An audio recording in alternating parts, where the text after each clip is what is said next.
આ બાળક છે 1998-97 ગાયબ થયું છે. હમ અને આ બાળકને શોધવા માટે પોલીસે પણ કામગીરી કરેલ છે.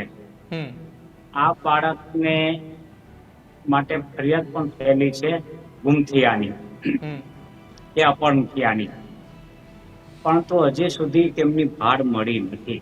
હા અને આજે પણ એમના પેરેન્ટ્સે બાળકને શોધી આપવા માટે ઇનામની પણ જાહેરાત કરેલી જ છે અગાઉ.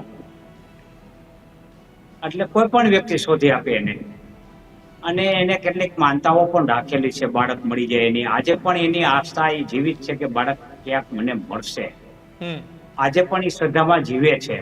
હમ અને રાજકોટની જનતા પણ એમની ભાવનાઓ સાથે જોડાયેલી છે. કારણ કે 8 વર્ષનો મોહિલ છે, એનું અપહરણ થવું ને આજ દિવસ સુધી ન મળવું એ ચિંતાનો વિષય છે. હમ એટલે એ ભાવથી મેં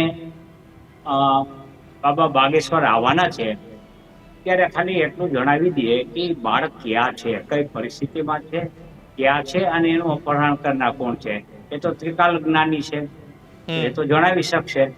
જો એ જણાવે ને તો હું બાબાના ચરણોમાં દંડવત પ્રણામ કરીશ, બાબાની પૂજા કરીશ, બાબાનો પ્રચાર ને પ્રસાર કરીશ, અને બાબાનું જે કઈ હું એમની વિરુદ્ધ બોલ્યો છું કે ઢોંગ ધતીંગ કરે છે, એની બદલ હું માફી પણ માંગી લઈશ. બસ મારો એક સિમ્પલ સવાલ છે, અને જેની સાથે રાજકોટની લાગણી જોડાયેલ છે. મારો સવાલ નથી, રાજકોટની પ્રજાનો સવાલ છે. બસ આનો જવાબ આપી દે એટલે મારું કામ પૂરું થઈ ગયું. મારે કોઈ વિરોધ કરવાનો થતો નથી. બસ આટલું જ મારી બાબત છે. આ જ પ્રકારની તમામ અપડેટ જોવા માટે ન્યૂઝરૂમ ગુજરાતને લાઇક, શેર અને સબસ્ક્રાઇબ કરવાનું ભૂલતા નહીં.